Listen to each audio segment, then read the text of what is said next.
So what is synesthesia? Most of you guys, if you clicked on this video, you're probably wondering what it is, or you might have it. And it's the crossing of the senses. Some of synesthesia that we hear in everyday or more common are like when you hear music, you see colors or you see shapes, or when you hear words, you see shapes, things like that. Well, these last few months, I've really been working on calming my nervous system. And through that experience, I just realized that I had 11 different forms of synesthesia. 11. The moment that changed everything for me was when I was coloring. It changed everything I thought I knew about my mind. And that was very intriguing. So as I was coloring some of the landscapes, I noticed that I was like tasting and smelling the colors that I was using, y'all. Do you hear me? I was coloring, and then I'm like, oh, this is getting intense. I just remember myself saying, I'm glad these aren't scented markers, because I probably would have licked it. Don't judge me. This is a no judgment zone, okay? It was just so much happening at the time I was coloring, and it was just one color after another, and then it was different smells, different senses clicking, all while coloring. And so it came to a point where I had to take a break and just take a deep breath and kind of recuperate or recalibrate. So I did that, and then I came back to it. And the same thing happened again. So I dismissed it in the moment because things like that happened to me in the past. But I hadn't colored since I was a little girl. So it felt like I was getting in touch with the younger me again. And I was excited about that. But I didn't realize that maybe this is something other people didn't have, or that didn't happen to other people. Well, let's fast forward. One day, I'm in a car with my daughters. I'm waiting for them to go into dance class.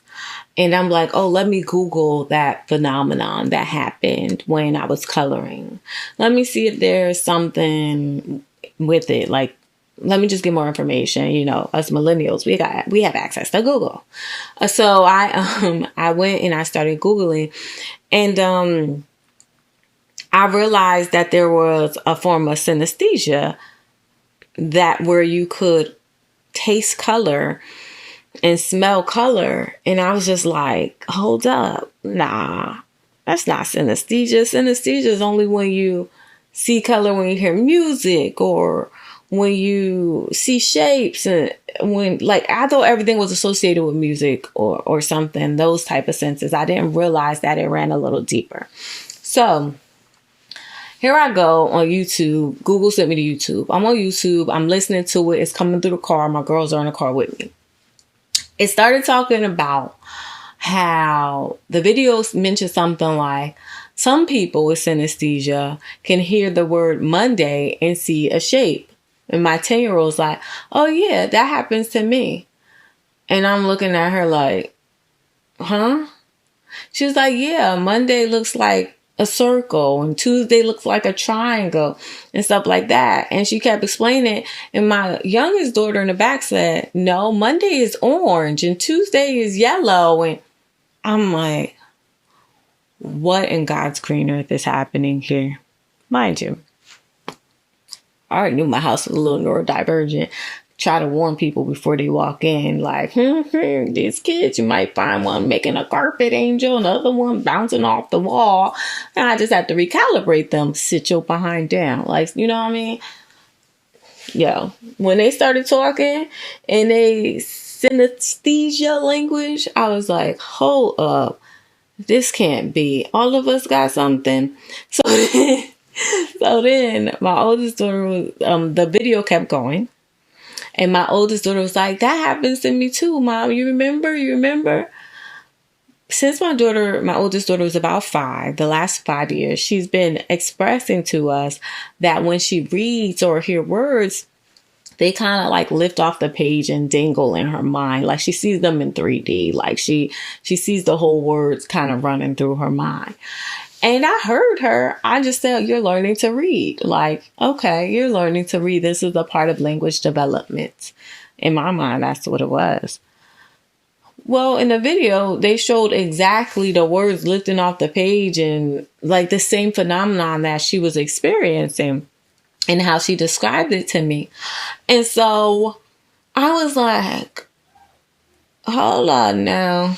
That's synesthesia? Y'all, well, I know why teaches this. They sure enough told us about ADHD. They tell us about autism. They tell us about all this other stuff. But the fact that I felt like, oh my God, my kids have been expressing this stuff to me and I had no clue. It's not. Let's pause for a second, because synesthesia isn't a disability. It can be very overwhelming to your senses, especially if you don't know what's happening to you, which is one of the reasons why I think language is important. Finding community is important. Finding people who can express and explain what's happening to you is important. But it's not something, and I'll speak for myself and my family. I don't believe it's something that is a handicap. If anything, it's a superpower. But when you don't know how to use it or understand how your body or your brain works, it can be overwhelming. And so in that moment, I kind of felt like I let the girls down. Like I was like, oh my God. But then it caused me to dig deeper because I wanted to be able to communicate with them better. I wanted to help them through their senses better or their emotions. Because my one, like I literally just got a text message like 10 minutes ago. Like certain things will make her itch, or like certain sounds. Like she's sensitive to so much. Like I told you, Monday is a color, Tuesday is a color. This girl, she's in kindergarten and she's doing multiplication. Like she's very special and her brain works very special. But she's also an average kid. And sometimes you don't know what's a normal development versus, okay, maybe this is synesthesia. So it's giving me an opportunity to just parent a little differently, because when I tell you, talking about licking a marker, now my whole childhood is making sense, because I probably bit a crown growing up. But the girl acts just like me. Like she do the same things. And I be sitting there like, don't do that. Like you can't be doing stuff like that in public. Like don't do that. No. I'm like trying to prepare her for life. And yes, synesthesia or not, I'm going to stop her from doing something like that. However, the language, because the last thing I want to do is traumatize my child. Like, no, don't bite. It's like, I wish this was spoken about more so I could parent better. Those who understand me, understand me. Those who have experienced synesthesia or know someone or parent or someone with synesthesia understand exactly what I'm talking about. So yeah, that part I was just like, oh, man, my oldest was trying to explain this to me for 5 years. I didn't have the language to communicate back. I'm sitting there talking to her like she crazy or something. Then the other one freaking licking crayons, which I did too, but still. Anyway, fast forward. After that experience, Thanksgiving comes. During Thanksgiving, I'm explaining to my siblings, like, yeah, so last week I realized that we have synesthesia, me and the girls, and I have 2 sisters. And my sisters was like, oh, we don't experience that. I'm like, y'all sure? And then I went further and I said to my youngest, I'm like, Naomi, come here. I said, what color is Monday? And she said, Monday is orange. My sisters turned and looked at each other and they were like, you have to watch this movie. It's called All Her Fault. You have to watch it. I was like, what? She's like, yeah, you gotta watch it. And they wouldn't give me more detail. They just was like, you gotta watch it. Tell me why. I watched this movie and the boy in the movie was speaking about, the boy in the movie had a stuffed animal that was a frog, but he called them Mr. Chips. And the boy in the movie had a stuffed animal that was a frog, but he called them Mr. Chips. And the girl asked him why he called him Mr. Chips. And he said, because frog tastes like chips. The word frog tastes like chips, which is a form of synesthesia. And the girl has synesthesia too. And she was like, oh, she's like, that happens to me too. And then he said, and Monday is orange. Me and my husband looked at each other like, oh, shoot. Like, this is real. It was interesting that he had the same form of synesthesia and the same color association, because I don't hear that a lot. Like, in the research that I did, like, some people don't have, they may have the same form, but maybe not the same association.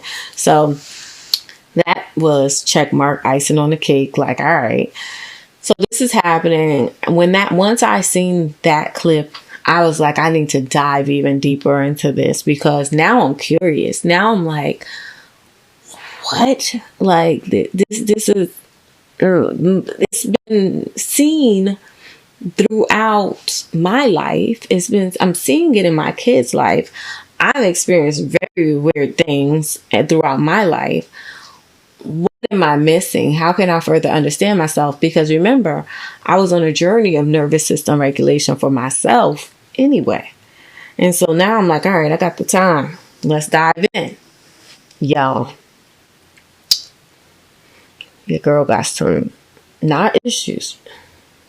Your girl got some superpowers.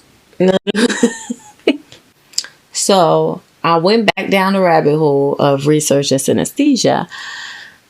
And I realized that there was more than taste. There's more than color. There is more than, words. And I came across calendar synesthesia, or something also better referred to as time sequence synesthesia. I had no idea that people did not view the world or view time the same way that I did. And so this is when I really was like, all right, this is my second discovery, right? So I already knew that I had the type of synesthesia where you can see a color, you can taste it, and you can smell it. And for me, all of those things happen at the same time. I did not know that I didn't expect to see another form of synesthesia. And I'll go into what time looks like, but I see time. I see time. I don't see it as just numbers. I don't see it as something on a clock. I literally see time in 3D, like my location in association to time. Like my weeks look a certain way, almost in an oval when it's centered or anchored on Sunday. They have Monday, Tuesday, Wednesday, Thursday, Friday, Saturday, and it goes around. And then the next week, same thing, almost like a pedal.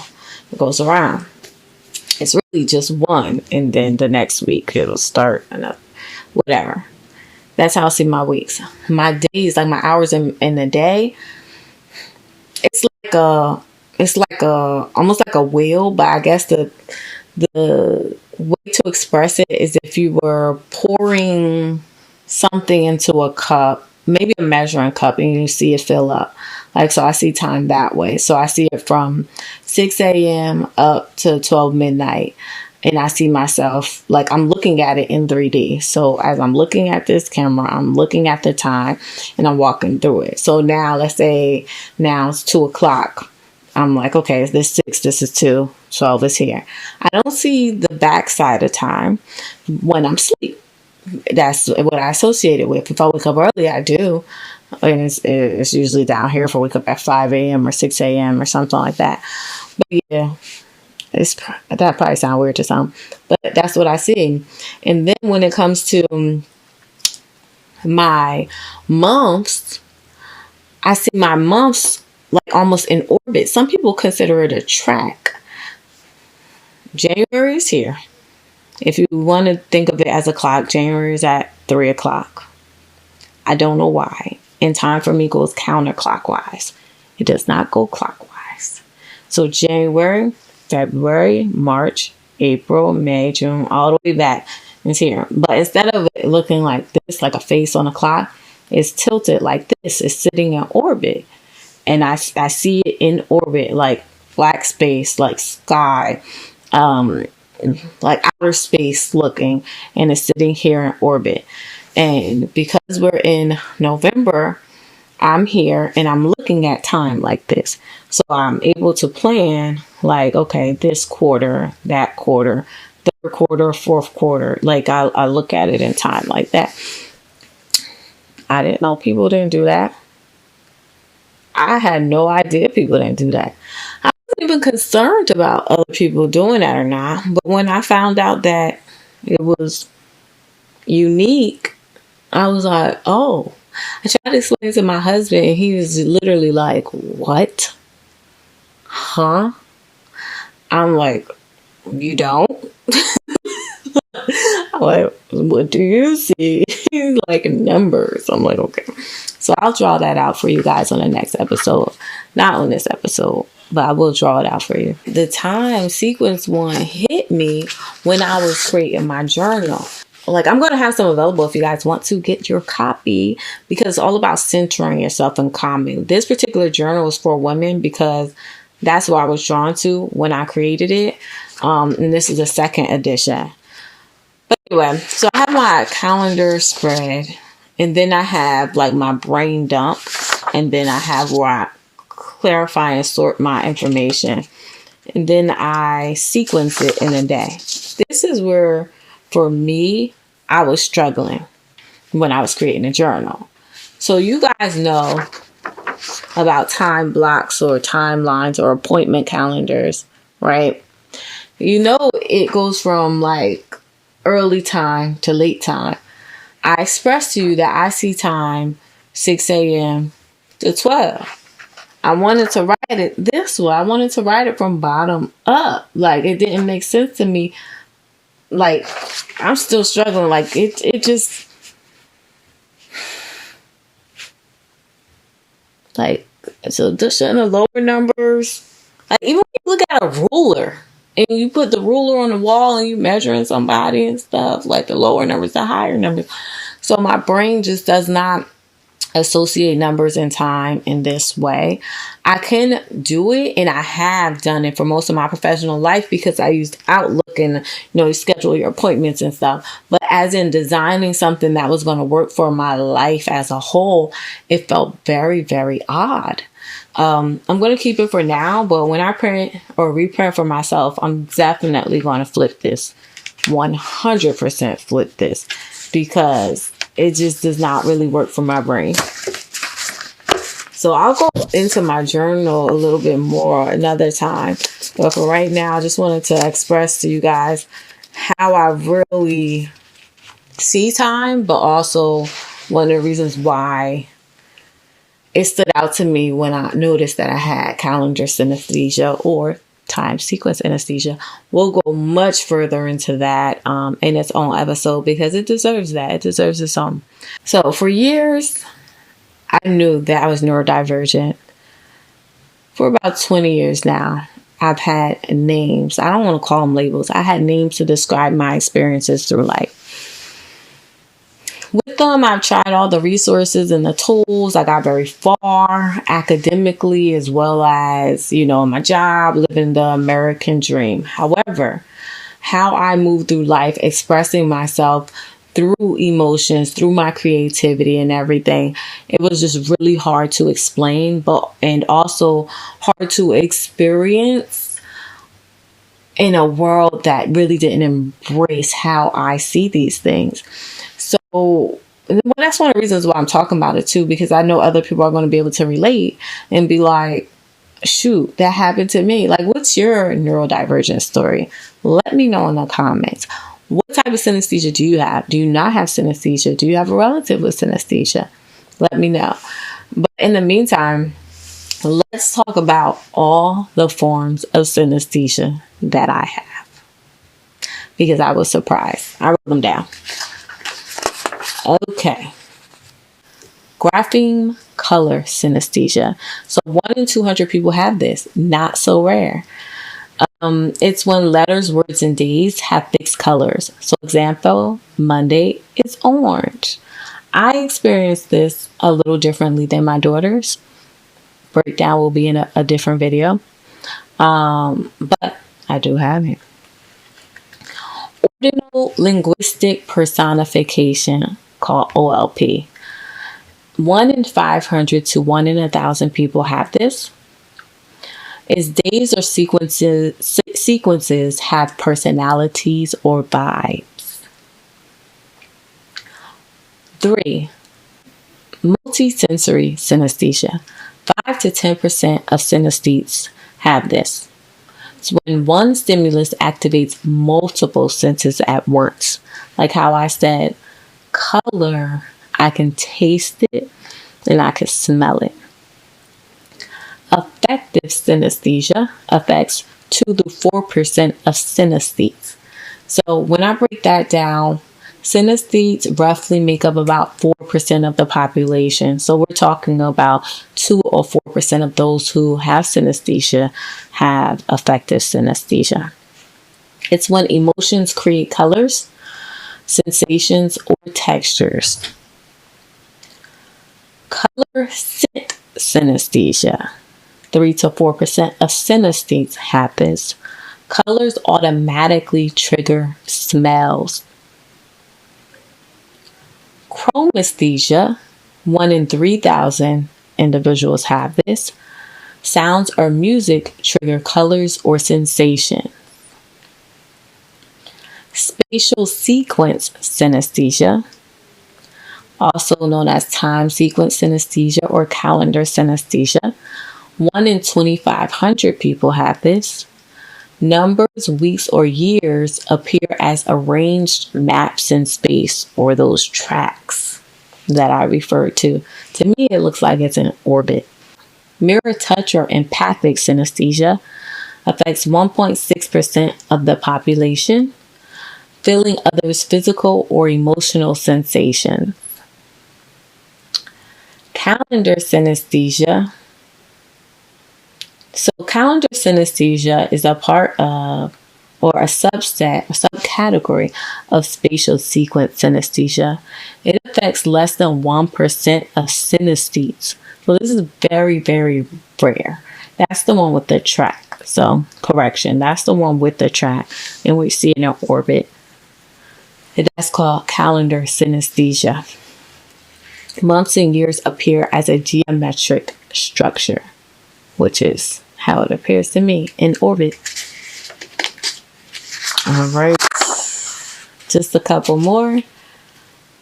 Eidetic. This is not like a synesthesia, so to speak, but it can be. But it's almost like a 3D memory recall. Less than 1% of people have it, where memories appear very immersive, almost like hyper, what do you call it?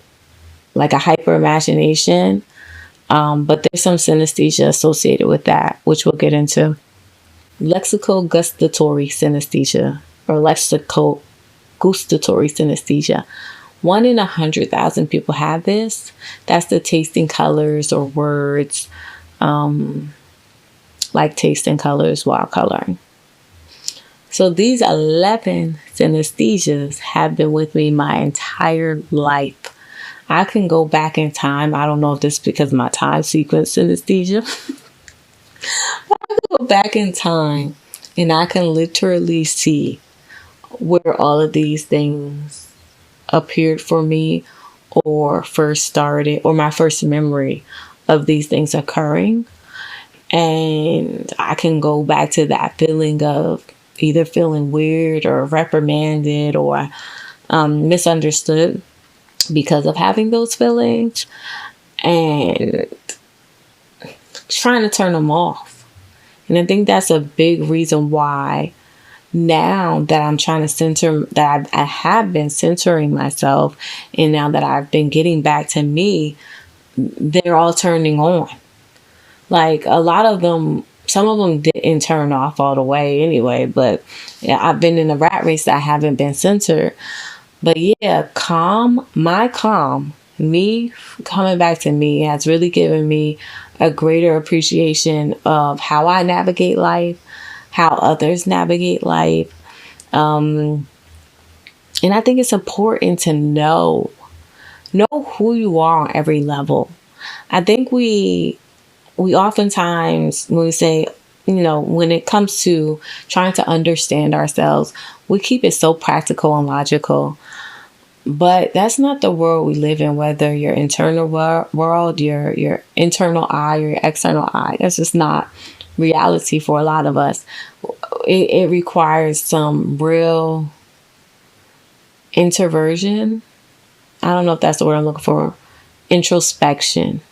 It requires some real heavy thinking and processing to understand, oh, I'm like this because, oh, I do this because when you run into issues or you run into a brick wall or you don't understand something, if you understand you, then you could understand how to figure out that something or why you react to something.